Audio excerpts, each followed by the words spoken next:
there's no right way to collect, and this topic had been on my mind for a little while, and I just thought to myself, we all have a certain style, a certain way to collect, and I'm just looking at the camera right now. Snoopy fell over. No, you do not get to sleep during this live stream, buddy. Live stream. It's not even a live stream. It's a pre-record. What am I talking about?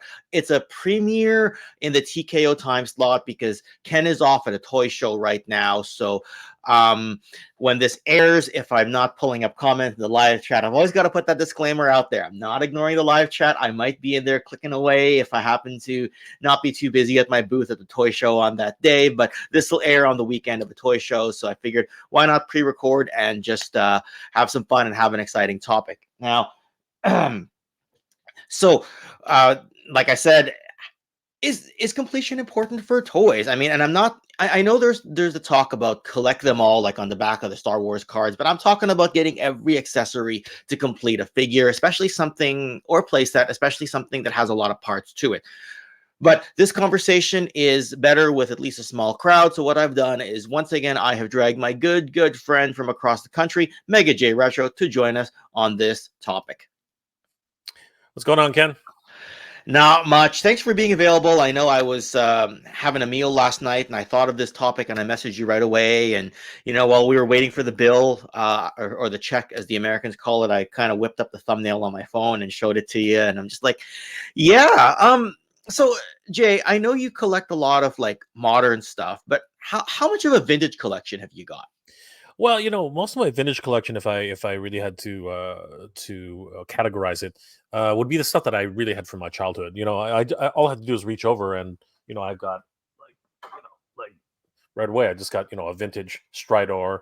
Right, I've got a whole bunch of different characters here. My favorite Manny Faces, Tila. I've even got Zodak over there. Yeah, they're all here, and much like yourself. When you're a kid and you start playing with these things, you tend to lose all their accessories. So, funnily enough, the only accessory I still have, which is hilarious, is this ray gun from Manny Faces, which is awesome. The fact that the fact that I still even have it, but at the same time, about 90% of my accessories, like for instance, Tila, her entire snake headdress is gone, as well as her staff caw. They're all gone. So for me, would I love to have those? Would I love to complete those and get them all back? Absolutely. I ended up having to piece together, a complete He-Man from pieces I already had, and I'm still missing the shield. So I'm always on the lookout for He-Man's shield whenever possible. That makes sense. I mean, I know when we buy modern figures these days, in general, the stuff is complete. Now, there's going to be the odd time where you get something from MOTU Classics, which is closer to 15 years old now, and people play with them, and all of a sudden, like, an alternate head is missing or something like that. But that's not as common as, the vintage stuff I have behind me here. This is my G.I. Joe representation today is Fun School, India / Russia. So that's why that's my G.I. Joe representation today. But like, especially things that have a lot of pieces, Omega Supreme got a lot of pieces. This Dagobah playset up here, which I just got very, very recently. There's a lot that, a lot to consider. Like, if you find something at a really, really good price, and then all of a sudden it's not complete, do you get it and then track down the pieces later? Do you care to track down the pieces? Do you do what I do, which is tell yourself you're going to track the pieces down later and then never do? 3 years ago, I got my USS flag.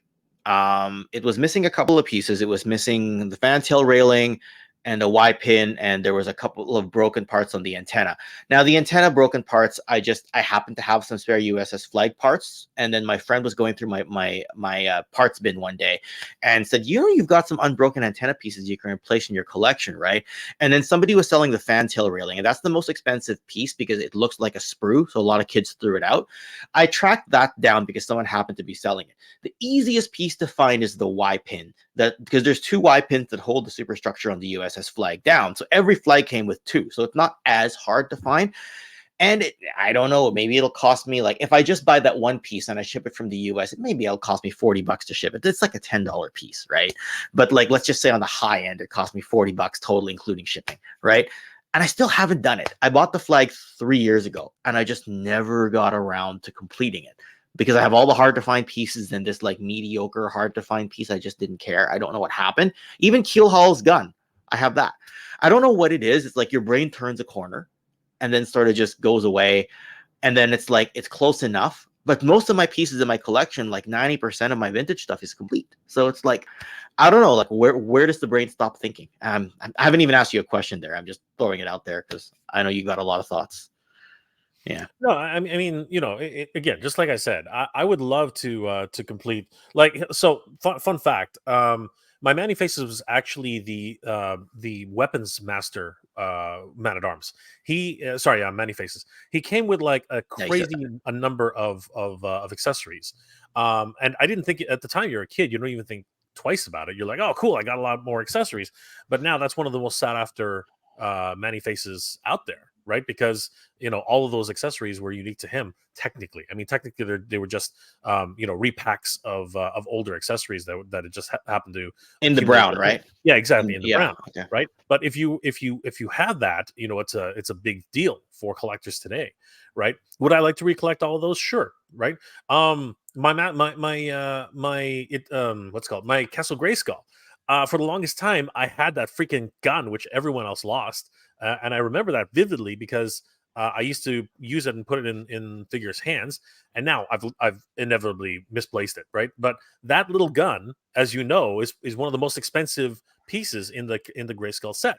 It's just absolutely insane, right? Who would have thought that the smaller pieces are the ones that become most sought after? Like, you know, everybody talks about Leia's pistol, you know what I mean? Like, luckily, Luke and Darth Vader could never lose their lightsabers. They were attached to them. Although you could break them, you could fracture them, things like that. But at the end of the day, that at least had a good chance of keeping its accessory, right? Other figures, you know, that I used to love playing with, like Sandstorm from Brave Star.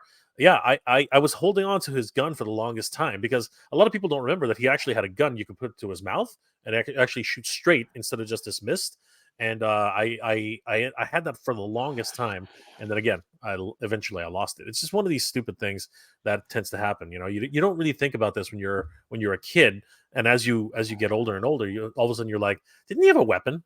Like you're always like, I could have sworn he had some sort of gimmick, right? And that was what it is. My Buzzsaw Hordak, not my Buzzsaw Hordak, my I can't remember. It's oh gosh, it was another Hordak. It wasn't Buzzsaw, but he had all these accessories. Hurricane Hordak. My Hurricane Hordak came with all these accessories. It came with it was like this claw fan. It also came with a almost like a what's it called a helicopter propeller, which you can use to so he can fly away. Yeah, I had all those accessories, and again, over time you just lose them. It's just crazy. And that makes sense. Like now, when it comes to He-Man, especially, right? Like, you know, a lot of the swords have is it the hand guard or the knuckle guard or whatever you call it on there? I don't know what the actual. It was to help hold on to them, right? Know, so like twist them, right? Them on the side. So I don't know how you feel about it, but my mentality is that if that's broken off, right? I still say that the figure is complete, but then I say that the accessory has a condition issue associated with it, if that makes sense. Well, you know what I mean? For me, you know, being the kid I was, I cut it off. I cut it off because it didn't look right. It didn't look right to the cartoon, right? That was just me as a kid. I did the same thing with Skeletor's sword. Would I like to have it in mint condition? Sure, why not? Does it really give me? As a matter of fact, I can show you. It's right here. Yeah, go for it. Yeah, see, look, literally, I literally cut it off. Like, is that your childhood one? This is my childhood one. I literally cut it off. And not like an accidental breakage either. It's an absolute purposeful cut off. You can't even tell where I cut it off from in a lot of ways. That's right. Right? It's an actual perfect mold, right? But that was who I was as a kid. You know, I wanted to be cartoon accurate, right? So yeah, but for me, no, it doesn't bother me. You know, would I like a complete one? Sure, why not? But do I have one? No. Right. And am I gonna pay $25 for a new one? No. So yeah, I'm a stickler for completion, but sometimes if the accessory has a bit of an issue, I don't mind as much. Like years ago, like back in 2017, I arranged a trade with Cherry Bomb Toys, which is actually their toy show was where I found this Dagobah set. which again we'll talk about in a bit. I arranged a trade with B, the owner there, 6 years ago, and I got the mask Rhino. Like everything was complete, I think, except the vehicles I got were complete. The mask Rhino didn't have the radar dish at the top, and years later, I bought a lot. No, not even years later. I think it was like less than a year later, like maybe 6 or 7 months later. I bought a toy lot, and in there somehow there weren't any other mask parts. It was Star Wars, it was MOTU, it was GI Joe, a few Transformers, but there was a mask radar in there for the Rhino. And I'm like, of all things, that was there. Now, one of the signature thing about that radar, it has the sticker on it.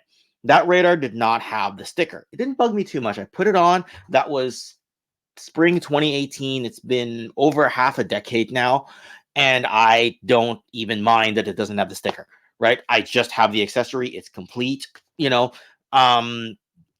Very recently, like by this point it will have aired, but it hasn't aired as of the time of this recording. I got the Mythic Legion's Keltis figure, which Oz talked about on a recent show. That's one of the like rare PowerCon figures, right? And the staff on Keltis was actually broken. Now, mind you, they were asking a fraction of the price. Like it was probably, I mean, it's in Canadian dollars, but I got it from less than a quarter of the going rate on eBay. That's how much I paid for the Keltis figure. But does it really bother me that the staff is broken? I could glue it back together. Yeah, I'd like a perfect staff, but at that price, was I ever going to complain? And it's technically considered complete. So I like the figure to be in nice shape. You know, I like the accessories to be in acceptable shape, but if there's a few chew marks on a He-Man sword, you know, like I don't even know if my Omega Supreme clips on the backs of his legs are in that great of shape. Like they may be like a little bit fractured because it was easier to get just a hairline fracture on some of those clips, things like that. So that's kind of how I feel about that. And I know at this point, this is where I would normally say hi to the live chat, but again, reminder, this is a pre-record, it's a premiere, so the live chat is active, but I'm not currently like watching the live chat. So so Jay, one of the things that's and let's just go over part of my haul from the previous show, and I'm just gonna yank it up on screen here.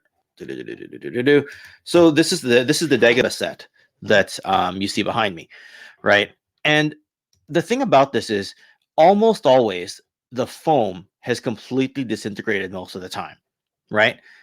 This is the foam that well, I've always been told that it's missing and disintegrated to the point that most people consider it complete, even if it doesn't have the foam. This one was intact. Now, there's a small cylinder, and I wish I got a picture of it, but there's a small cylinder that you can stick onto the little antenna, the movable antenna that sticks here, and that's supposed to plug into R2D2 to have him levitate. That wasn't in there. I know the seller, he said he'll try to find it, but this was, you know, look at the condition of the box. It's got the foam piece, it's got everything else at $150 Canadian, which for, you know, that's sticker price. They're $150 Canadian. It would have been, I mean, the conversion comes out to about 115 US. That's a really smoking deal for this set. You know, the box alone is worth a lot, so I couldn't pass it up. Just how I feel, right? So thoughts on that? I mean, you know, it's funny how it's actually closer to $110 US. So wow, that is a killer deal. That is especially in today's economy. Like this would be easily $120. You know what I mean? Like just at retail, because that's the way our what's it called? Toys are being priced at in Canada, right? Mm-hmm. So you know. I'm at 115, you know, 115 Canadian at retail. If this was brand new, you know, like if they recreated this today, Yeah, like a reissue. Yeah, that's probably what it would be. I mean, is that the only piece missing? You know, the floating piece, is that the only? The little cylinder. Yeah, and which we didn't know at the time. He thought it was complete, but he said, "You know what, Ken? I'm pretty sure I have this at home. I'll just dig it up somewhere, and I'll get." And you know, he's a local seller. So yeah, it's the only piece missing, and he's not going to charge me if he finds it. If he never finds it, Same situation as the Y pin. That's why I always bring up the USS flag Y pin. Same situation here with the floating cylinder. So, but I was looking at it and I'm like, this is a smoking hot deal right now. How can I say no to this? Right? Yeah. Will he give you $10 off if he doesn't find it? Right. What he'll probably do is next time I buy something off, he'll remember this and give me a little bit off the price. I mean, look, like when he sold this to me, right? I trusted him that I didn't do a full inspection of this. I didn't even realize that the instructions were included when I was inspecting this, right? And I'm not an expert on vintage Star Wars. I'm slowly educating myself in the background, so I could not have figured out that the cylinder was with it. In fact, some of the people I was with thought that it came with R2 and not with this, and I'm like, I don't recall it ever coming with R2. So yeah, but would he give me $10 off? I don't know. He'll probably give me $10 off something in the future, right? Got you. So that's an example. But that's fair. That's fair. You know what? And that's good. That's good of him. A lot of sellers are just going to say, well, you know what? It's only a cylinder, right? That's what a lot of sellers are going to tell them, right? But the fact that you know him, right? You guys have dealt before. You probably already bought from him before, right? That's a stand-up thing to do, truthfully. Yes, but of course, if he happens to find it, you know, it's yours, right? Yes, and there you go, right? So yeah, again, and I didn't even haggle the price on this one. Sometimes I'll haggle, but a lot of times I won't. So I mean, this is the one. This is one of the ones I saw. It was too good of a deal. I didn't want to say no, right? Yep, I got it. Yeah, especially because it is such a great deal. That is definitely what you really have to consider in that equation, right? It's just you know, are you going to walk away for you know, are you going to walk away for a you know $6? Sorry, I guess it would be a $20 item, right? The answer is no. Maybe not with a near complete, if not basically complete set, right? With intact foam at that, right? So that's the other thing that really helps to sell this piece, right? Because a lot of people, a lot of Star Wars collectors are just going to be jealous that it hasn't fallen apart after all these years, because literally foam does not last. It deteriorates incredibly quickly. No, I know. And this is literally over 4 decades, like well over 4 decades old at this point. Like this is an early 80s set, you know? So yeah. That's why I thought about this topic, because sometimes you just can't pass it up. And same thing with this other item here. This is the UK Action Force, the red laser exterminator. Now this is obviously a recolor of the heavy artillery laser from GI Joe from 1982. This is the UK Action Force variant. Now this, you can see it has the cardboard insert inside. He wanted $60 for this with the box. Now, whoa, really? It's missing a couple things. Like there's a missing stand. Like you can see a stand right at the front of the set here, and you can see a figure, right? Now I got the figure back in 2019. So for me, I'm like, well, the box alone is worth the majority of the $60, especially if it has the insert, right? So I've got the figure. No leg on the front. Maybe I could use the one from the HAL, from the GI Joe HAL, and then then it's not really complete, but it's like it stands, like it looks fine. I don't usually like doing that, and it's very hard to find. And it's going to be very hard to find a UK stand.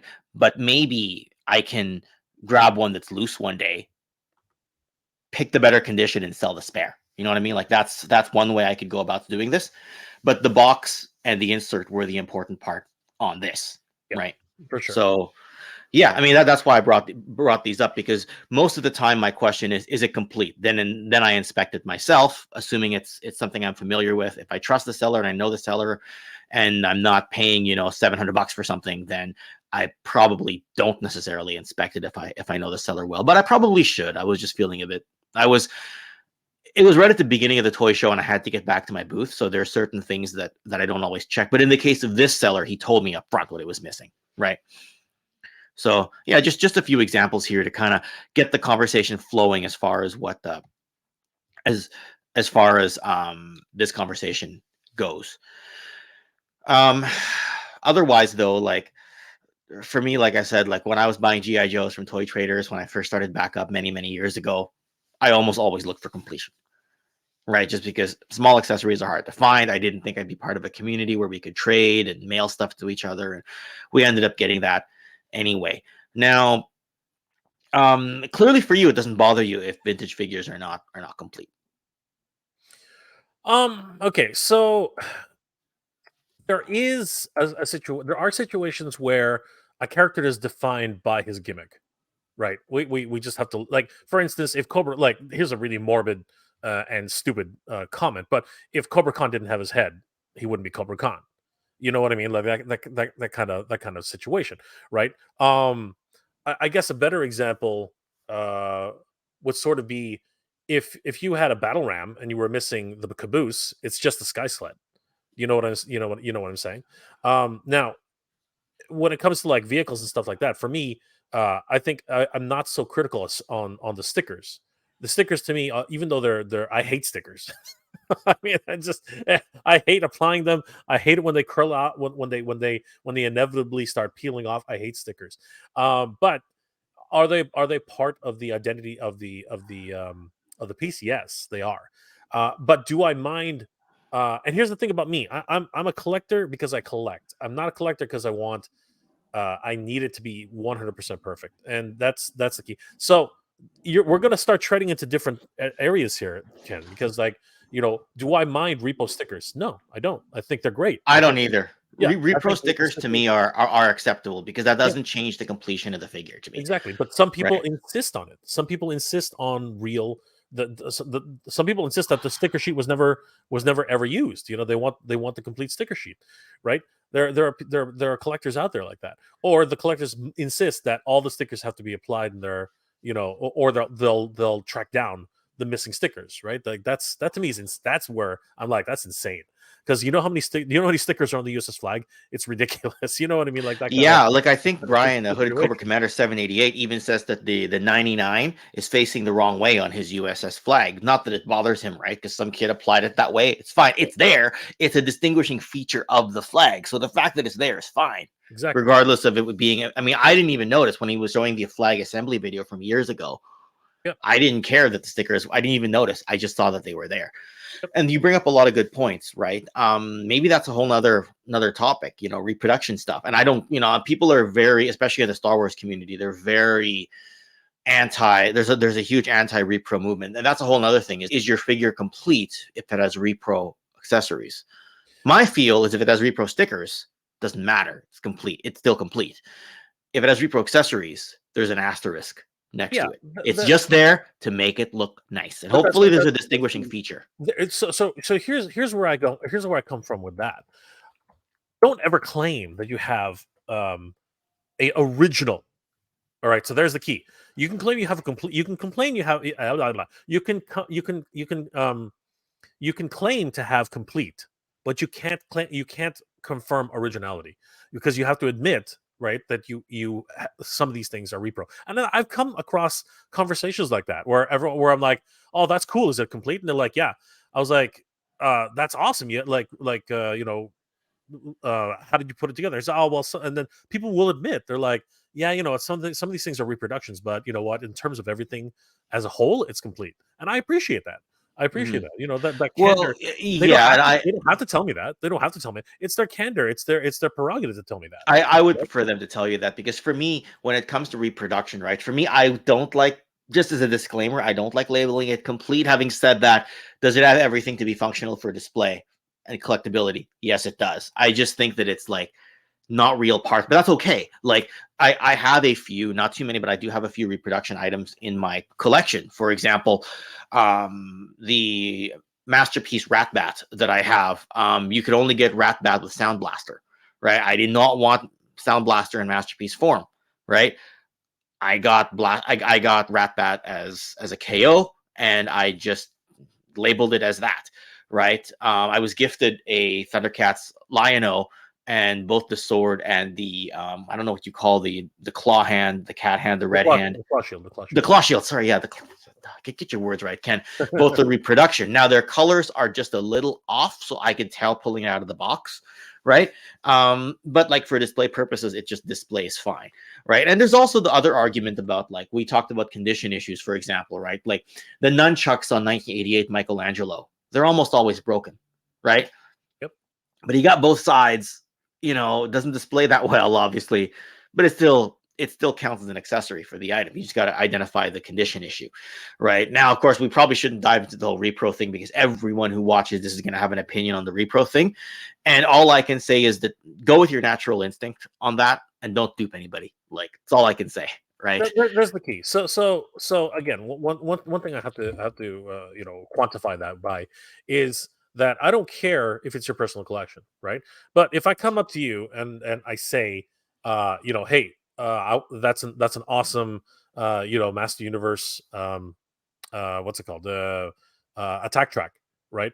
Is it complete, mint and box? And of course, you're inevitably somebody's going to tell you, yeah, it's missing a few things, right?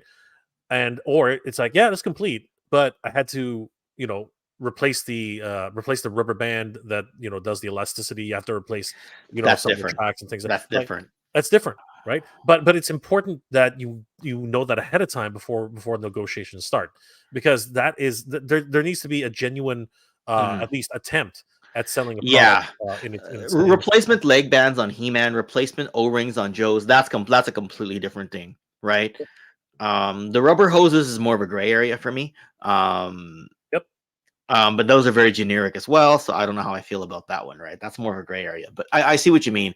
And as far as completion is concerned, like you mentioned the battle ram earlier, right? Is your battle ram, I mean, obviously it's not complete unless you have all 3 red missiles, but does it still appeal to be in your collection if it only has 1 missile? Because you can only fire 1 at a time. I have no missiles. I have no missiles, but the tip of the laser at the front of the Sky Sled is broken right off, and I know I have it somewhere. I've seen it.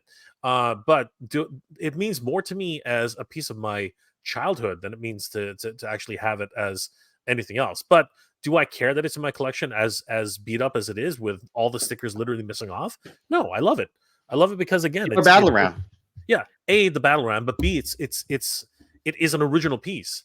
Do I want to buy a brand new battle ram that has stickers applied and it looks really good on my shelf? Sure, why not? When will I come across that? Probably at a toy show, probably somewhere else. Is it something I really need? No, not right now. That's the way I feel about it. I can live without it for now. If I come across a really good deal and I'm ready to upgrade, would I get rid of my childhood one? Absolutely not, because it's part of my childhood. That's another part of certain people's collecting, right? Hit me up sometime. I may have a spare missile for it. I'm not sure. Sweet. Hit me up sometime. Awesome. Yeah. Right. Appreciate that. Yeah, and I've got some spare Origin stuff that I could put in the same box as well. Just box up everything for you. Every now and then I'll send a gift box to somebody. Hans Chow's received a couple from me in the past. He was supposed to join us today, but wasn't able to make it. Scuba. No, I was gonna say Scuba Pete as well, but I think I just sent him the missile for his mask switchblade. But mind you, that's a pretty key piece. So he was all happy when he got that. Yep. Olsson and I ran into Scuba Pete at PowerCon. He was a very nice gentleman. Yeah. He's a great dude. Now the most hilarious thing is like my switchblade obviously has the missile. I don't know how this happened. I had a spare missile. I must have got it in the toy lot, and I must have set it down because years later, I'm trying to think of the last mask lot that I got, and how it just ended up on the very side of one of my GI Joe shelves. Like there was a little orange thing that was there, and I look at it. I'm like, it's the mask switchblade missile, and I'm talking to Scuba Pete, and he's missing it, and I'm like, I sent him a picture of it. He's like, oh my god, and he's like, what do I owe you? I'm like, you know what? I have with Chit Chats Express, I can use USPS shipping rates here. It'll fit. It'll cost like $5-6 American for me to ship this. I know I didn't pay for that piece. You're already a Patreon supporter paying me every month. I'm just gonna ship this for you free, right? It's basically at my cost already, which is $0. And like I said, you've been paying into my Patreon for well over a year by this point. I'm just gonna send it to you, right? And he was super happy with it. And it completed his switchblade. Now, in the case of switchblade, that's really the only accessory, unless you take the canopy off somehow. I mean, obviously, Miles Mayhem has his mask, but I'm talking about the actual vehicle itself. Yep.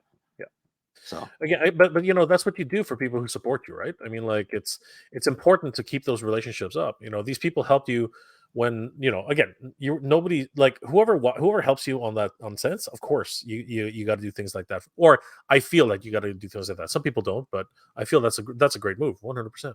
Yeah, Yeah, I mean, and gifts come in different ways, right? Like I got this Omega Supreme box a few months ago. If I ever wanted to get rid of it, I would not be gifting that to a friend anytime soon. If like 5 years goes by and I've like written off the value in my head and I really, really just wanted to dump it, I'd probably just give it to a friend. That's an example. Not saying I would ever do that, but just saying like, especially if I paid a lot for something and it's very recent. If I lose interest in something, I probably sell it. I don't give it away. But if it's something I didn't pay for, I completely forgot I had, and even if it has value, but I didn't pay for it, sometimes I'll just gift it away, right? No issue with that. Or if I bought a bunch of stuff on clearance, like there's been a few Origins figures I got on clearance. Some of them fill my tables at toy shows. Some of them made it into my collection, though admittedly I only have a few Origins figures. And some of them I just gifted to friends, right? Like I gave a couple of Masterverse figures away at Joe Fest, right? That's awesome. So yeah, I mean that's more gifting, and gifting to complete stuff as far as the topic is concerned. But like, if let's say you're a casual Transformers collector, does it matter if your Optimus is complete, or do you just want the cab, two fists, and a laser rifle? I mean, if you want him to go to truck mode, you should probably have the trailer as well, roller, and at least 2 missiles. But do you need 4 missiles? Do you need the hose? Do you need the nozzle? Do you need the pump? So funny thing about that. And again, I'm going to use proxy right here. Sorry, I'm going to use examples right here. Funny thing about that, you also got to quantify what version of Optimus that you're talking about, because yes. I know where you're going with this. If I just reach up here and how to put him, I literally had him the other day. There he is.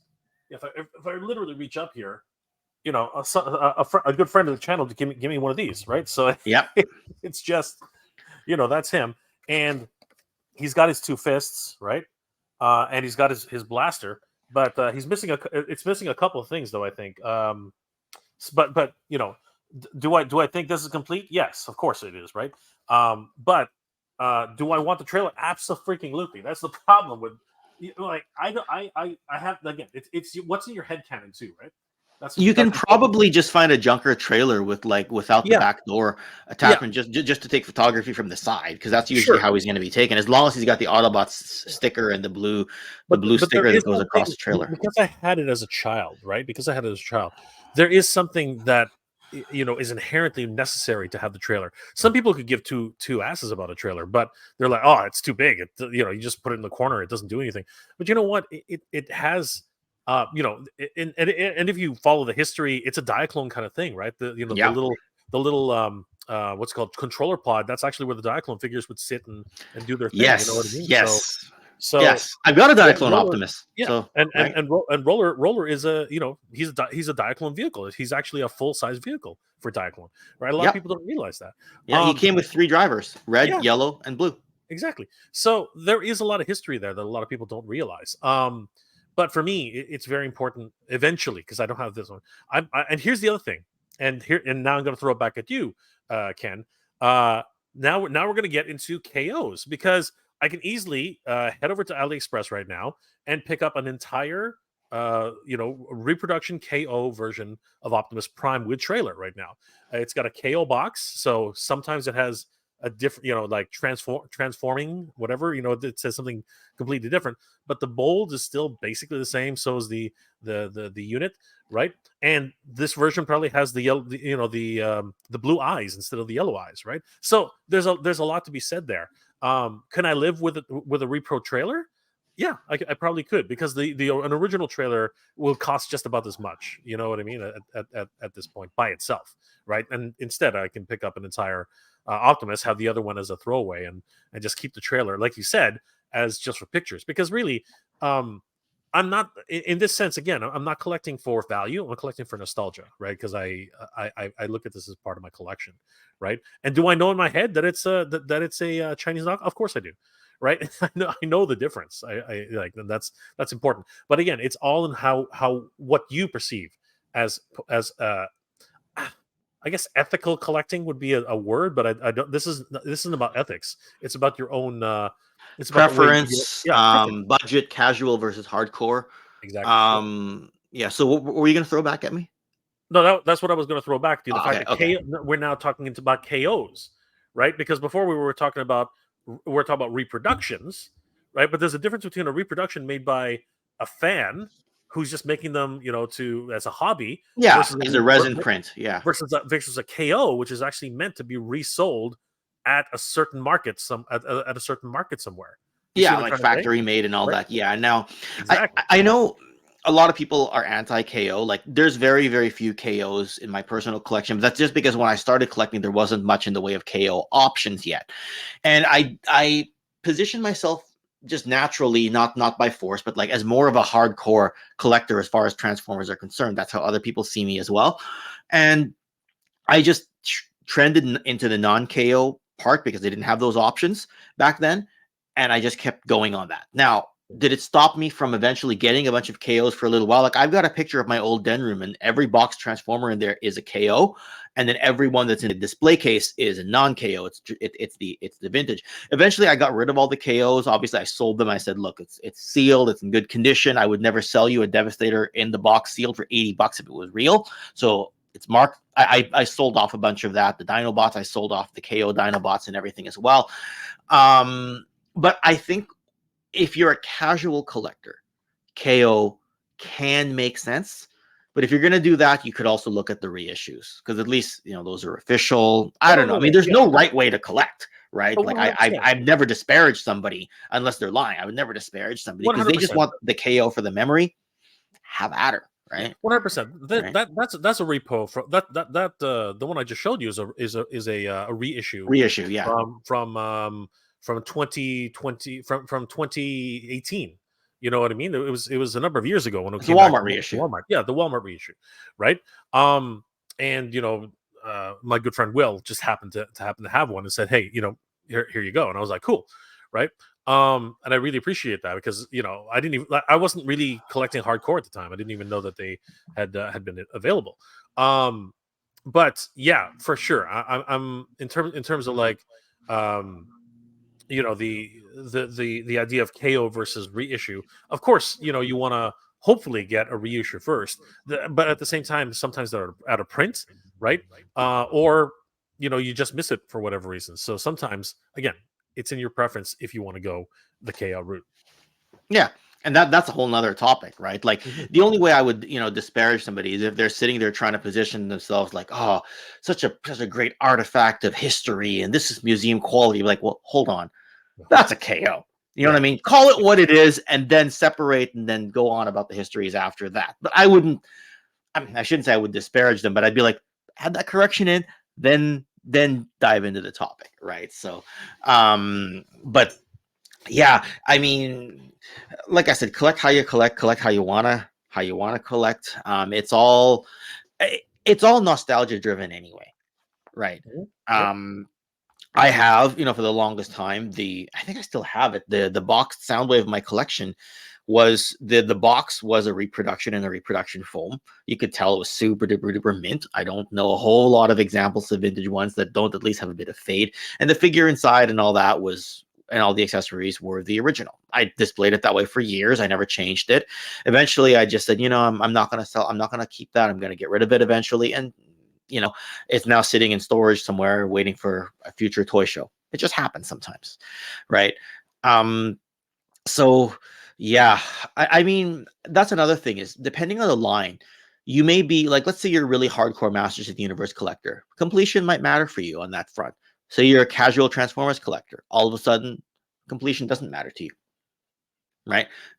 There was a period of time where I said to myself, if it has the main weapon and can look like it did in the cartoon, that's all that matters to me, right? So some people might just want a G.I. Joe with a blaster, and that's it. They don't care about everything else, right? Because that's how they showed up in the cartoon. They weren't always wearing backpacks. Not every character was wearing a helmet, right? Like Duke, does he really need his helmet to look like he did in the cartoon? Not that the toy looks much like the cartoon anyway, but I'm just saying, right? Like, him and a blaster was basically functional for a shelf, right? As a hardcore G.I. Joe collector, I like it complete. So there you go, right? Yeah, it really is, again, the way you collect. How do you collect? What do you collect? What is your headcanon in terms of, like, is this complete? right? That there's a lot of things to consider on that level. But for the most part, I think most casual collectors are kind of like, hey, it looks like Duke, and there he is, pop him right on the shelf, and then on to the next one, right? Oh yeah. And then if somebody walks into your house and says, hey, you don't have the helmet, right? It's like, oh, he had a helmet, right? I get that. I get that all the time. You know what I mean? Like I get that all the time. Yeah, right. I mean, as a kid, when you play with these figures, if the crotch broke off, it's like, oh, good. Now he has more flexibility in the legs, easier to do a kick, right? I didn't even care that much back then. That was when I was playing with them as a kid, right? I mean, yeah, I was meticulous to an extent, but if something broke organically because I was playing, but it was still functional, I didn't mind as much. Like it bugged me for a second as a kid. Obviously, now as an adult, it bothers me a lot more, but still, right? So yeah, I mean, that's kind of the main topic of today, right? Like I said, I don't have the live chat right now to interact with. I didn't prep a list of questions because Lord knows the last time I prepped you a list of questions, you were just like, Ken, I can shoot from the hip. I don't need a list of list. I did that to you and Jay from Geek Dad Life, and it's just because recently before that I had some people who was there. It was their first ever live stream, and they're like, "Can you send me the questions ahead of time?" So I got into it. And then I did that. Then I got into a habit. Then I realized not only do I not have to do that for every guest, but do I need show notes every show? If I have a general idea of what I'm going to talk about, could it be entertaining without it? You know, or maybe if I have a live stream or a pre-recording like this that I just personally feel disappointed with, maybe I'll go harder and prep the show notes again. I don't know, right? But it's been a while since I've prepped show notes, right? So yeah, I mean, I know you shoot from the hip a lot of the time and just pull up a browser tab and just do reactions, and sometimes that's the best. I'm getting up Right? right now. I'm moving and I'm grabbing stuff from behind me. Yeah, right. And sometimes the casual live streams are the best, right? I mean, if you go too casual to the point where you don't look like you care, it might be noticeable, but that also depends on the viewer, right? I'll let the viewer decide that, right? Just because I notice doesn't mean somebody else does, right? Yeah. But yeah, I mean, these are all just things that have been ruminating in my head for the last little while, and with two nice pieces having been grabbed from a toy show and now into my collection, but not complete, was me veering off my usual path, right? And completion is a there can be some subjectivity to it as well, because like I said, for example, the foam on Dagobah, some people consider it complete without that. The 60s Joes and the 70s Joes, those clothing sets, some of the parts they had some of the parts crossed over between sets, like those grenades crossed over between sets. So like my 1964 Action Soldier, it's got a complete like combat attack loadout, right? And then it has pieces from the field like camp. I forget what it's called. But it's like the field camping set. So it's like it's got a complete combat attack loadout, but it only has, I think, the backpack and the sleeping bag and the entrenching shovel from the other set, right? But I call it complete, but I just say it's complete combat attack set plus extras. Back then, it was even more subjective as to what was complete or not. And then, of course, there's the whole, if you get it in box, when you say it's complete, but it only comes with the box, but it doesn't have the foam, it doesn't have the paperwork, people will be like, well, it's not complete, doesn't have the foam, doesn't have the paperwork, right? I prefer just having the box and the foam. If I have the paperwork, it's a bonus, right? Absolutely. Yep. What's important is that the figure inside is complete. Right. Yeah, you are going to come up with collectors who are like, oh, I have to have everything, and they hunt it down religiously, right? And just like with video games, sometimes the manual is actually more expensive than the toy, which is hilarious. Yes. You know what I mean? That's where it's, to me, I'm like, when does it end? I'm not gonna spend more for the manual than I am with the toy, right? Yeah, the cartridge, you mean, right? Yeah. Well, okay, in terms of video games, but the same thing with toys. In some cases, like there's some people out there who are just dying to get a certain version of the mini comic because it had, a running correction on it. You know what I mean? Yes. Like there are instances where that does happen, right? Right Yeah. now, with the Origins line, there are 3 different versions of the very first wave comic. Right, there were 3 running changes on that, and the MOTU community was going nuts talking about it, and I was like, I can't be bothered. I just can't. So one has a different font than the other one. The one has a slightly different expression on He-Man than the other one. I was like, I can't be bothered hunting these down. If you're really into minutia of it, it's difficult because like even like the Optimus Prime, there's the standard release that's the most common one, and then there's like the one with the bloated fists and the bloated gun and the gray missiles and the gray roller, and they call it bloated Prime because that was using leftover Diaclone parts from the factory, right? Okay. And because the Diaclone Prime is more bloated accessories, so so for some people that stuff is really, really important. But running changes on print of comics, that's a whole nother level if you ask me, right?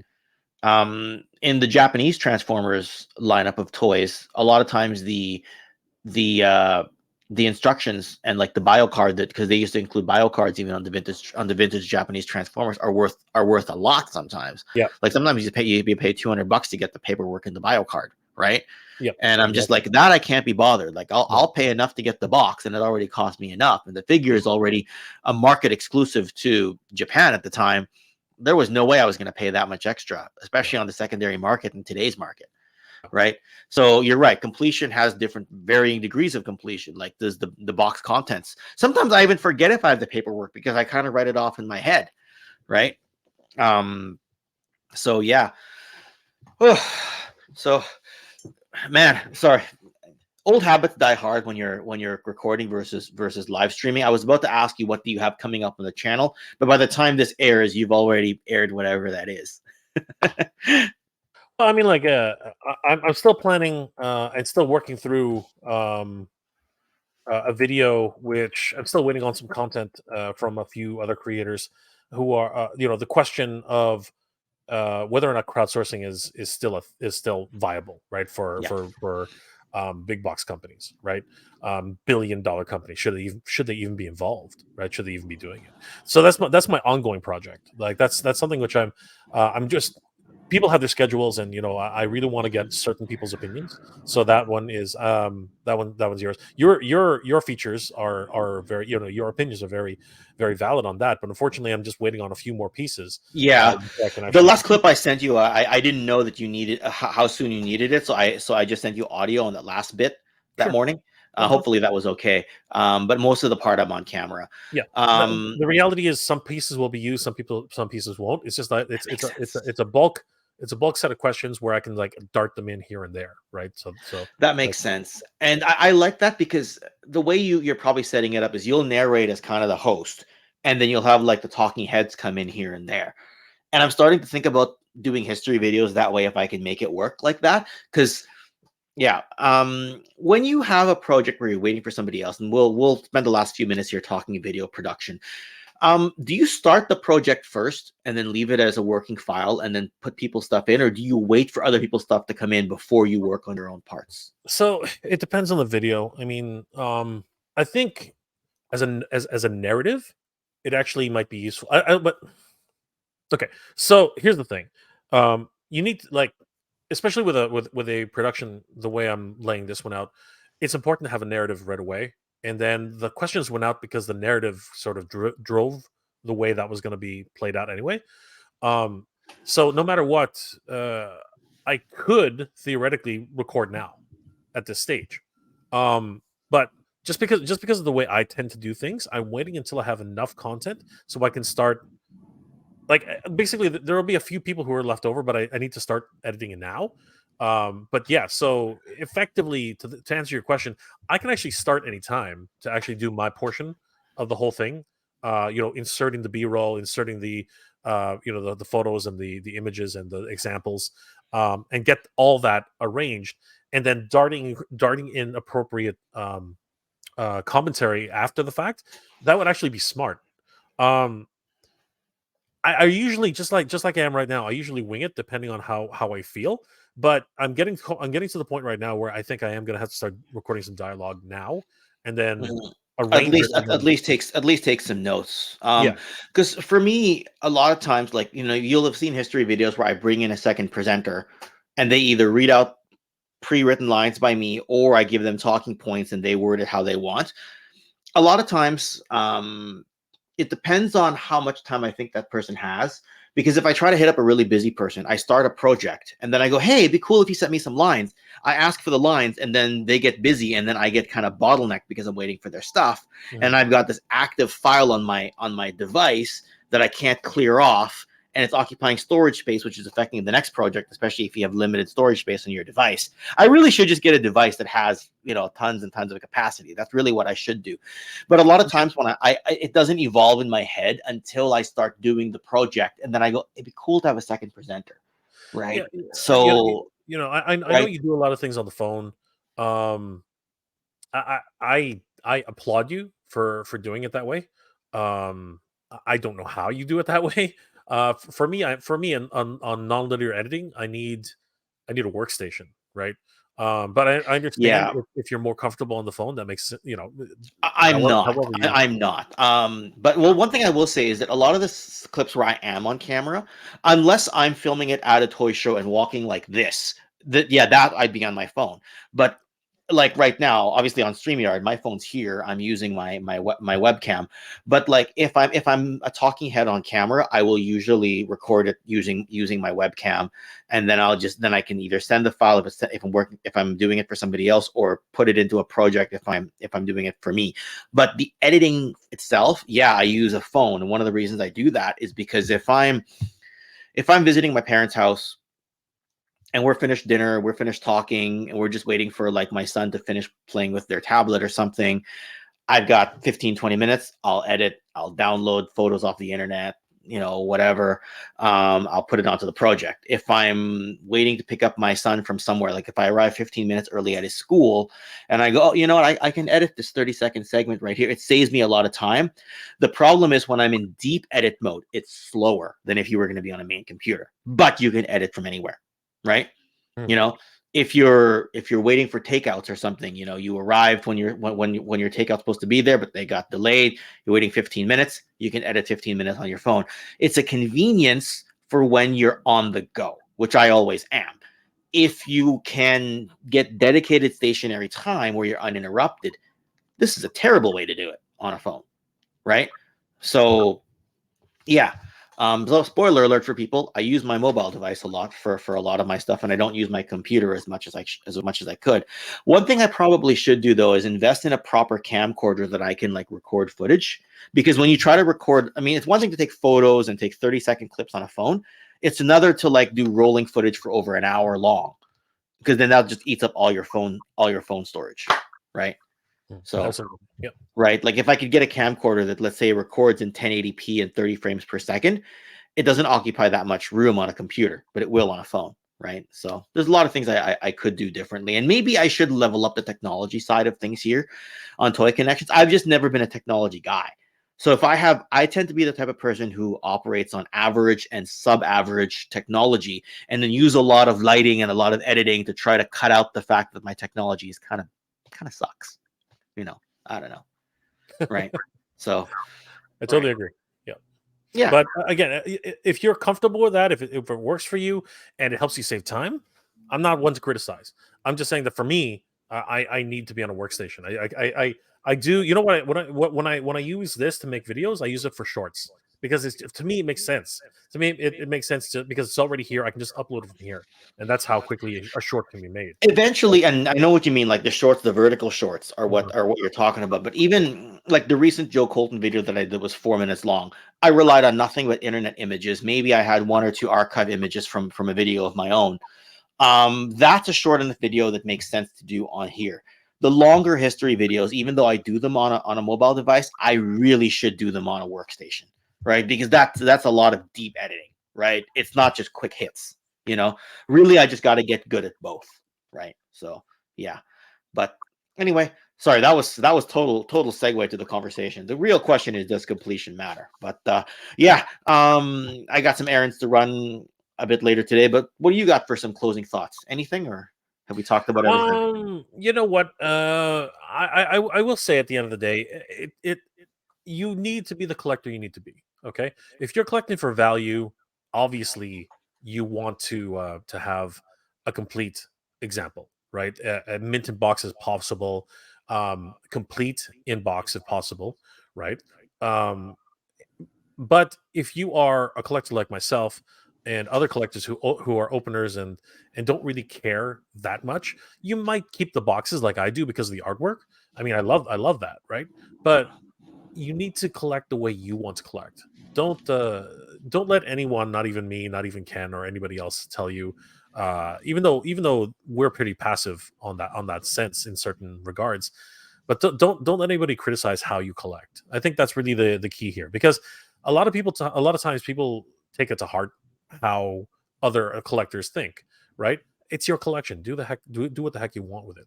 That's my Yeah. closing thought, if I have it.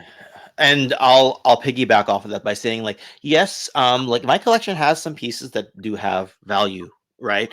But it's got to feel organic. Like, you have to be passionate about the item first, and it just happens to have value. You know what I mean? Rather than collecting for the purpose of value, because there's nothing that I mean, we always joke about it. Like, you have the one commenter, Primate, we always joke about me being a flex machine, and that's part of just being a wrestling gimmick for me, right? The whole flex machine thing.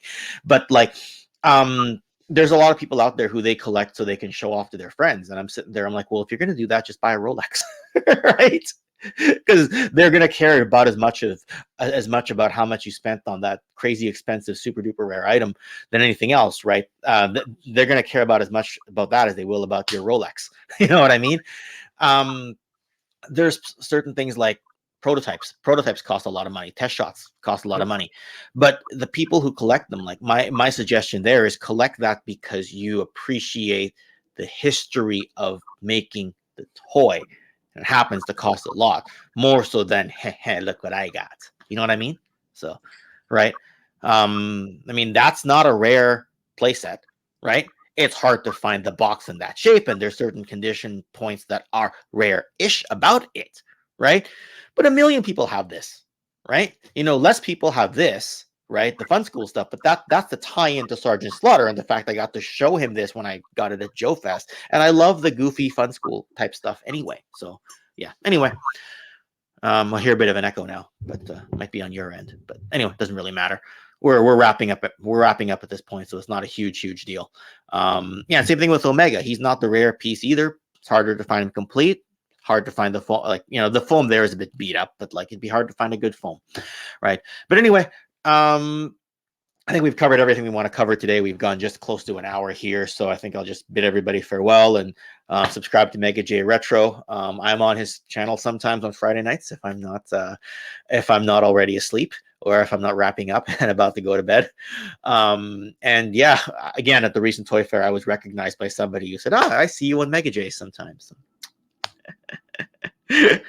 Getting known for that. Yeah, you're always being too funny with that one, Ken. So thank you again for inviting me, Ken. It's been a pleasure. So yeah. Anyway, all right, everyone.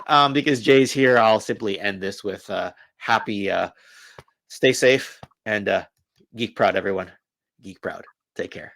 Geek proud, guys.